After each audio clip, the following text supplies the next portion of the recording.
यदेवेह तदमुत्र यदमुत्र तदन्विह मृत्योः स मृत्युमाप्नोति य इह नानेव पश्यति। जो परमात्मा यहाँ है वही परलोक में भी है, जो वहाँ है वही यहाँ पर भी है। वह मनुष्य मृत्यु से मृत्यु को प्राप्त होता है, अर्थात बारंबार जन्म मरण गति को प्राप्त होता है। जो इस जगत में उस परमात्मा को अनेक की तरह देखता है, अर्थात भेद बुद्धि एवं छोटे बड़े नाना भाव वाला देखता है। आज का तारीख है अक्टूबर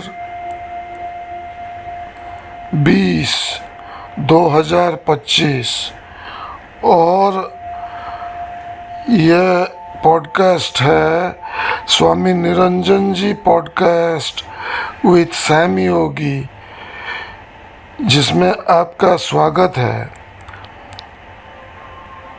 आज का एपिसोड है एपिसोड नंबर 86। मतलब इसके पहले 85 एपिसोड हो चुके हैं और अभी हम श्वेताश्वतर उपनिषद की चर्चा कर रहे हैं। तो आइए सुनते हैं श्वेताश्वतर उपनिषद के चौथे अध्याय का 22वां और 23वां मंत्र। न संदसे तिष्ठति रूपमस्य न चक्षुषा पश्यति कश्चनैनं हृदयस्थं मनसा येनम् एवं विदुर मृतास्ते भवन्ति। यस्य देवे पराभक्तिः यथा देवे तथा गुरौ तस्यैते कथितार्थाः प्रकाशन्ते महात्मनः। गुरुर्ब्रह्मा गुरुर्विष्णुः गुरुर्देवो महेश्वरः गुरुः साक्षात् परं ब्रह्म तस्मै श्री गुरवे नमः। ध्यानमूलं गुरुर्मूर्ति पूजामूलं गुरोर्पदं मंत्रमूलं गुरोर्वाक्यं मोक्षमूलं गुरुकृपा। अज्ञानतिमिरान्धस्य ज्ञानाञ्जनशलाकया चक्षुरुन्मीलितं येन तस्मै श्री गुरवे नमः। यस्य देवे पराभक्तिर्यथा देवे तथा गुरौ तस्यैते कथितार्थाः प्रकाशन्ते महात्मनः। उस परब्रह्म परमात्मा का स्वरूप दृष्टि के समक्ष नहीं ठहरता। इस परमात्मा का कोई भी अपने इन प्राकृत आँखों के द्वारा नहीं देख सकता। जो ध्यानादि में उसके किसी भी रूप में ज्योति प्रकाश तारादि दर्शन करते हैं, वह साधकों का मनोराज्य मात्र है, वह निश्चल अर्थात सत्य नहीं है। जीव की सच्ची भक्ति देख परमात्मा स्वयं उस पर कृपा कर ज्ञान दृष्टि दिव्य चक्षु प्रदान करते हैं।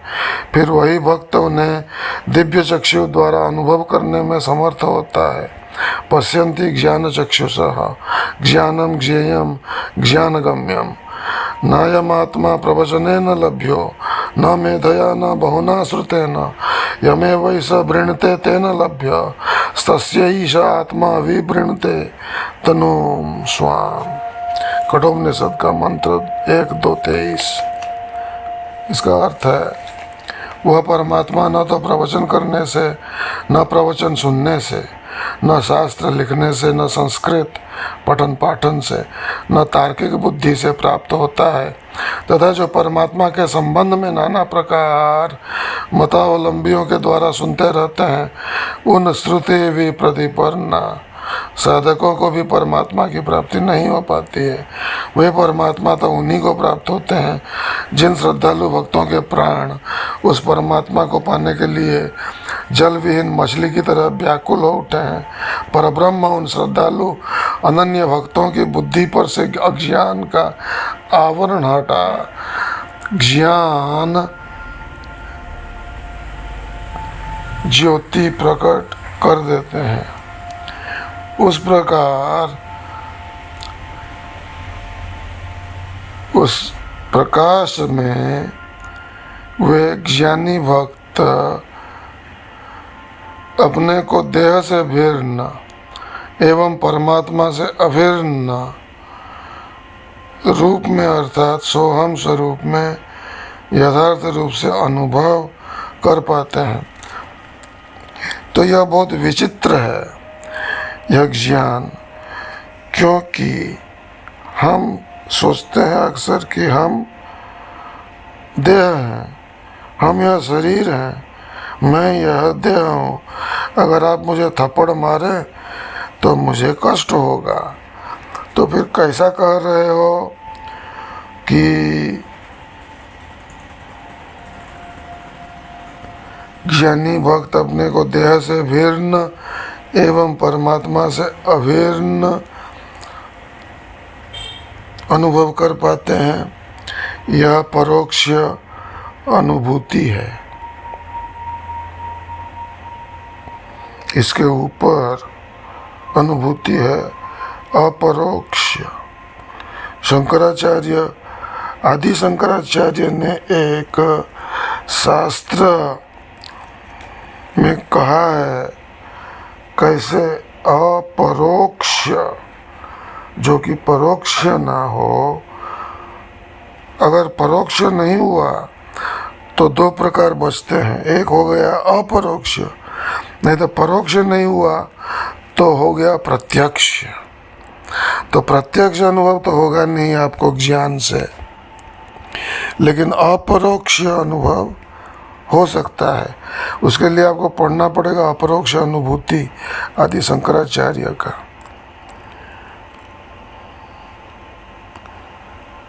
और अज्ञान का आवरण हटा ज्ञान ज्योति प्रकट करने के लिए गुरु की आवश्यकता है।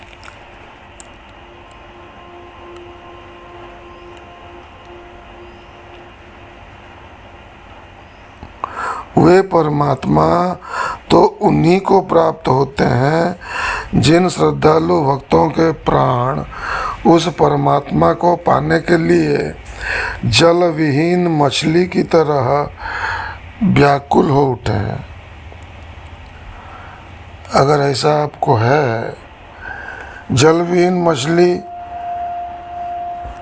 कैसा छटपटाता है। अगर आप मांस मछली नहीं खाते हैं तो यह पहला कदम हो गया। मांस मछली नहीं खाया, तामसिक आहार ग्रहण नहीं किया, तो यह पहला कदम हो गया। और पहला कदम क्या है? जैसे निरंजन जी महाराज कहते हैं, तन मन वचन से किसी को न सताना। तन मन वचन से दूसरों को सताना, वचन से कटु शब्द कह के, यह हो गया मन से। तन से किसी को मारना पीटना सताना, मन से किसी को सताना, वचन से किसी को सताना, यह हो गया मल दोष। जब तक आपको मल दोष है तब तक आपका ज्ञान में प्रवेश नहीं है। और मल दोष का निराकरण कैसे होता है? निष्काम कर्म से। तो आप कर्म करें निष्काम। ऐसा नहीं कि मैंने ये कर्म किया और मैंने ये वार रुकवा दी पपुआ और मुझे नोबेल प्राइज़ दे दो, ऐसा नहीं। निष्काम कर्म, न कि नोबेल प्राइज़ पाने के लिए कर्म। आप निष्काम कर्म करेंगे तो मल दोष दूर होगा। फिर आएगा आपके सामने, दोष आ जाएगा, आप देखेंगे विक्षेप। मन चंचल है, उठते ही दौड़ता है, उठते ही लोगों को धक्का देता है, वो हो गया विक्षेप दोष। उसका निराकरण भी है उपासना। मल दोष निष्काम कर्म, जिसके लिए मंत्र भी हैं। वेद में 1,00,000 मंत्र हैं, उसमें से अधिकांश मंत्र तो कर्म के लिए है, कर्म कांड। कुछ मंत्र उपासना कांड के लिए हैं और कुछ मंत्र 4000 ज्ञान कांड में आते हैं। तो उपासना क्या है? उपासना जिससे मंदिर में गए, चंचल हुआ, औरतें आती हैं, आप जाते हैं मंदिर में, औरतों को भी देखते हैं और मूर्ति को भी देखते हैं, ठीक है। तो मन चंचल रहता है और चंचल हो जाता है, वासनाएं रहती हैं और बढ़ते जाती हैं। तो फिर निराकरण कैसे हो? वासनाओं को दफनाया कैसे जाए? तो इतना आसान नहीं है। इस पर हम चर्चा बाद में करेंगे। पहले उपासना पर चर्चा करते हैं। साकार उपासना और निराकार उपासना, ये 2 तरह की उपासनाएं होती हैं। साकार तो हो गया, मंदिर में गए, औरतों को देखा या मर्दों को देखा, शर्माया, लेकिन नहीं शर्माया क्योंकि भगवान के सामने है, मूर्ति के लिंग के सामने है। पुरोहित भी है, वो भी बेचारा पैसों का मारा है, सैलरी तनख्वाह जितना देता है सेठ, काफ़ी नहीं होता है हमेशा। अब हर मंदिर थोड़े ना जगन्नाथ धाम है। तो उपासना में भी मन विक्षेप रहता ही है, मन विक्षिप्त रहता है। तो फिर ये हो गया साकार उपासना। फिर घर आए, घंटी बजा दी, घर में लोगों को जगाया, लोगों को परेशान किया और ऑफिस चले गए। तो ये हो गया साकार उपासना। अब क्या है उपासना निराकार। इससे कैसे सर जी, श्यामयोगी जी, विक्षेप दोष दूर होगा? तो निराकार उपासना से विक्षेप दूर होगा, लेकिन वो है क्या? तो जब सांस अंदर जाता है आप कहें सो, जब सांस बाहर आता है आप कहें हम। सो हम, सो हम, सांस जाते आते देखते रहें। यह हो गया एक अहंग्रह उपासना, जिस पर हम प्रवचन कर चुके हैं। निरंजन जी महाराज की लिखी हुई वाणी आपको सुना चुके हैं कई प्रवचनों में, कई एपिसोड्स में। पिछले एपिसोड्स को आप देखें अगर आपको ज्ञान में रुचि है। नहीं तो अगर मंदिर में घंटी बजाने में रुचि है तो वही करें, औरतों के साथ बैठें, कुछ आदान प्रदान करें, कुछ रामायण चर्चा किया, महाभारत चर्चा की, शाम को गए बैठे, 2-4 लोगों से हाय हेलो किया और घर चले गए। उससे थोड़े ना आपका जो विक्षिप्त मन है वो शांत होगा, वही विक्षिप्त रहेगा। फिर सुबह अगले सोमवार को चले गए मंदिर, उससे नहीं होता है शांत, विक्षिप्त रहता है। और विक्षिप्त रहते रहते आप मर जाते हैं। तो वो थोड़े ना ज्ञान हुआ, वो ज्ञान की कुछ परछाई भी नहीं लगी आपको। तो यह हो गया उपासना। करते रहिए, फिर मरते रहिए। तो मल दोष, विक्षेप दोष, मल दोष के लिए 80,000 मंत्र हैं वेद में, कर्मकांड के लिए। विक्षेप दोष के लिए 16,000 मंत्र हैं उपासना कांड के लिए। तो अभी 4,000 बचते हैं। अगर 1,00,000 मंत्र हैं वेद में तो 4000 मंत्र हैं ज्ञान कांड के लिए।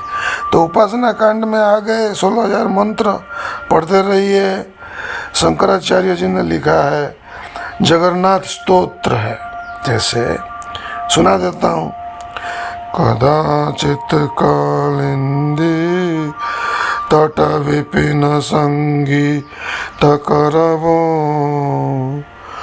मुदा वीरी नारी वदन कमला स्वाद मधुपा रमा शंभुर ब्रह्मा सुरपति गणेश अर्चित पदो जगन्नाथ स्वामी नयन पथगामी भवतु में।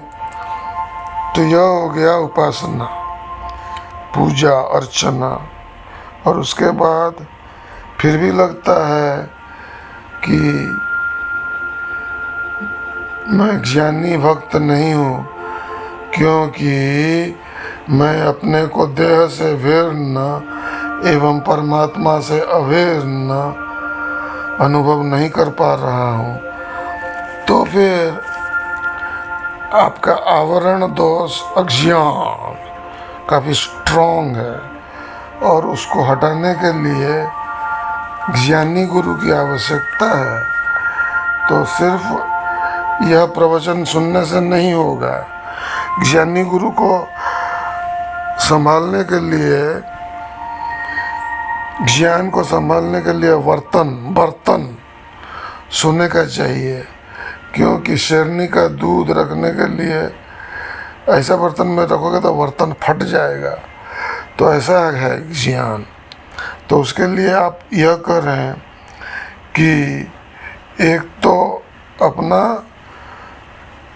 डिसर्नमेंट बोलते हैं, एक शब्द है अंग्रेजी में, कह देता हूँ, DISCERNMENT,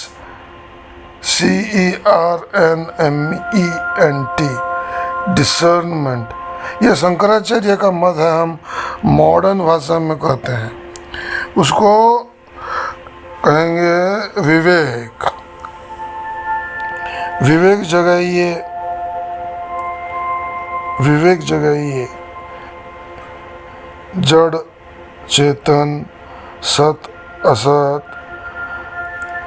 सत्य मिथ्या असत, इन चीज़ों पर विचार कीजिए। सत्व रज तम क्या है?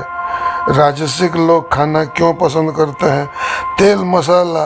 मैं ऐसे घर में रहता हूँ जहाँ मेरी जीभ जल जाती है, वो मसाला इतना स्वादिष्ट और तीखा होता है, जीभ को ही जला देता है। जीभ जल जाता है तो पेट कितना जलता होगा, सोचिए आप। यह हो गया राजसिक। फिर वहाँ से निकलिए तो फिर सात्विक में आते हैं।